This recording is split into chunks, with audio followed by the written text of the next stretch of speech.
నమస్కారం. జిల్లా సమగ్ర నివేదికకు స్వాగతం.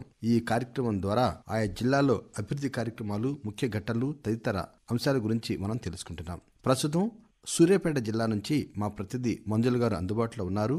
వారిని అడిగి మరిన్ని వివరాలు తెలుసుకుందాం.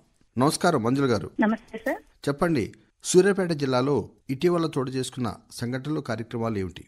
ఈ సంవత్సరం ఉష్ణోగ్రతలు అధికంగా ఉండడంతో ప్రజలకు ఎండ నుంచి రక్షణ కొరకు తీసుకోవాల్సిన జాగ్రత్తలపై అధికారులు సూచనలు చేస్తున్నారు. మరోవైపు లోక్సభ ఎన్నికలు సమీపిస్తున్న నేపథ్యంలో జిల్లాలో ఎన్నికల హడావుడి కొనసాగుతుంది. ఈవీఎంల ర్యాండమైజేషన్, చెక్ పోస్టుల ఏర్పాటు, ఓటు హక్కుపై అవగాహన కార్యక్రమాలు జరుగుతాయి. అట్లాగే వేసవి పంట ధాన్యం కొనుగోలు ముమ్మరంగా కొనసాగుతుంది. జిల్లా వ్యాప్తంగా తాగునీటి సరఫరాలో అంతరాయం లేకుండా ప్రజలందరికీ మంచినీటిని అందేలా అధికారులు చర్యలు చేపడుతున్నారు. అటు పట్టభద్రుల ఓటర్ తుది జాబితా కూడా విడుదలైంది. ఇటీవల బౌద్ధ క్షేత్రం ఫణిగిరిలో వెలువడిన సీసపు నాణాలకు సంబంధించిన దానిపై ప్రభుత్వ పురావస్తు శాఖ కార్యదర్శి శైలజ రామ అయ్యర్ మీడియా సమావేశం నిర్వహించారు.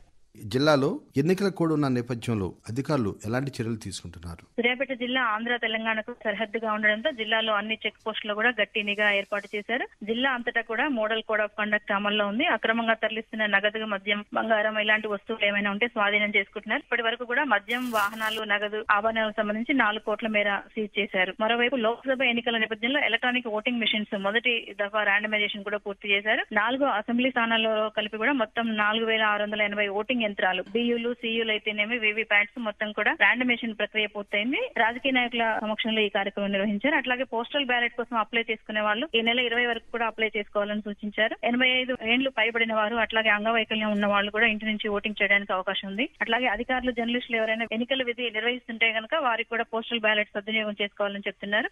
జిల్లాలో త్రాగునీటి ఎద్దడిని నివారించేందుకు అధికారులు తీసుకుంటున్న చర్యలు ఏమిటి?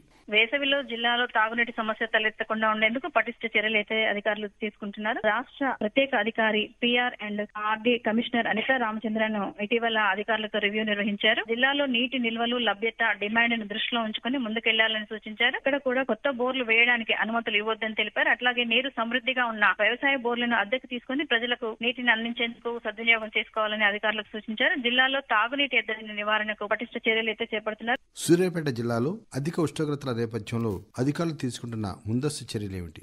ఉష్ణోగ్రతలు రోజు రోజుకి పెరుగుతుండటంతో వడగాళ్లు సైతం కూడా వీస్తున్నందున ప్రజలు అప్రమత్తంగా ఉండాలని కలెక్టర్ ప్రజలకు సూచించారు. ప్రజలకు ఎండ నుంచి రక్షణ కొరకు తీసుకోవాల్సిన జాగ్రత్తలపై గ్రామాల్లో కూడా అవగాహన కల్పిస్తున్నారు. ఉష్ణోగ్రతలు పెరుగుతున్న దృష్ట్యా అన్ని ప్రాథమిక ఆరోగ్య కేంద్రాల్లో కూడా ఈ అవగాహన కార్యక్రమాలు నిర్వహిస్తున్నారు. అట్లాగే వడదెబ్బ తగిలితే 108 కి సమాచారం ఇస్తే సిబ్బంది తక్షణం చేరుకొని ఆసుపత్రికి తీసుకెళ్తారని కూడా తెలియజేస్తున్నారు. దీనికోసం ప్రతి మండలంలో కూడా ఒక మెడికల్ ఆఫీసర్, సూపర్వైజర్, ఏఎన్ఎంలతో కూడిన టీంలను ఏర్పాటు చేశారు. జిల్లాలో పట్టభద్రుల ఎన్నికకు ఎంతమంది ఓటర్లు నమోదయ్యారు? జిల్లా ఎన్నికల అధికారి కలెక్టర్ వెంకటరావు ఇటీవల వరంగల్, ఖమ్మం, నల్గొండ ఎమ్మెల్సీ ఎన్నికల నేపథ్యంలో పట్టభద్రుల తుది జాబితాను విడుదల చేశారు. ఇప్పటి వరకు జిల్లాలో రెవెన్యూ డివిజన్ల వారీగా సూర్యాపేట రెవెన్యూ డివిజన్ లో 26,059 మంది, కోదాడ రెవెన్యూ డివిజన్ లో 12,120 మంది, హుజూర్ నగర్ రెవెన్యూ డివిజన్ లో 13,111 మంది, మొత్తం 51,290 మంది గ్రాడ్యుయేట్ ఓటర్లు ఉన్నారని తెలిపారు. జిల్లాలో వేసవి పంట దిగుబడి ఎంత? గత ఏడాదితో పోలిస్తే ధాన్యం దిగుబడి బాగా తగ్గింది. సాగర్ లో నీళ్లు లేకపోవడం, అటు గోదావరి జలాలు కూడా నిలిచిపోవడంతో కొన్ని ఎకరాల్లో పంట నీరు అందక ఎండిపోయాయి. సొంత బోర్ల కింద సాగు చేసిన వాళ్ళకి ఇబ్బంది కలగలేదు. కొనుగోలు విషయానికి వస్తే కూడా జిల్లాలో ధాన్యం కొనుగోలు కేంద్రాలు పూర్తి స్థాయిలో కూడా ప్రారంభించారు. కొనుగోలు కేంద్రాలకు 3,54,896 మెట్రిక్ టన్నుల ధాన్యం వచ్చే అవకాశం ఉందని అధికారులు అంచనా వేస్తున్నారు. ధాన్యం కొనుగోలు కేంద్రాల్లో వేసవి దృష్ట్యా రైతులకు, హమాలీలకు కూడా వసతులు కల్పించారు. కొనుగోలుకు సంబంధించిన గన్నీ బ్యాగ్స్ అన్ని కూడా అందుబాటులో ఉన్నాయి. ఫణిగిరి బౌద్ధ క్షేత్రం దొరికిన పురాతన చారిత్రక ఆనవాళ్ల గురించి చెప్పండి. సూర్యాపేట జిల్లా ఫణిగిరిలో లభించిన అద్భుతమైన చారిత్రాత్మక బౌద్ధ శిల్పాలు, నాణేలు వంటి వాటితో మారుమూలనున్న ఫణిగిరి గ్రామం ప్రపంచ పటంలోనే నిలిచిందని ప్రభుత్వ పర్యాటక, సాంస్కృతిక ముఖ్య కార్యదర్శి శైలజ రామ అయ్యర్ అన్నారు. సూర్యాపేట జిల్లా నాగారం మండలం ఫణిగిరి గ్రామంలోని బౌద్ధ క్షేత్రంలో కొండపై జరుగుతున్న తవ్వకాల్లో వెలువడిన సీసపు నాణాలకు సంబంధించిన వివరాలను విలేకరుల సమావేశంలో వెల్లడించారు. ఆంధ్రప్రదేశ్ లోని అమరావతి అయితేనేమి, నాగార్జున కొండలో లభించిన బౌద్ధ చారిత్రక ఆనవాళ్లను మించి ఫణిగిరిలో లభ్యమవుతున్నాయని, ఇవి చాలా అద్భుతమైనవని అన్నారు.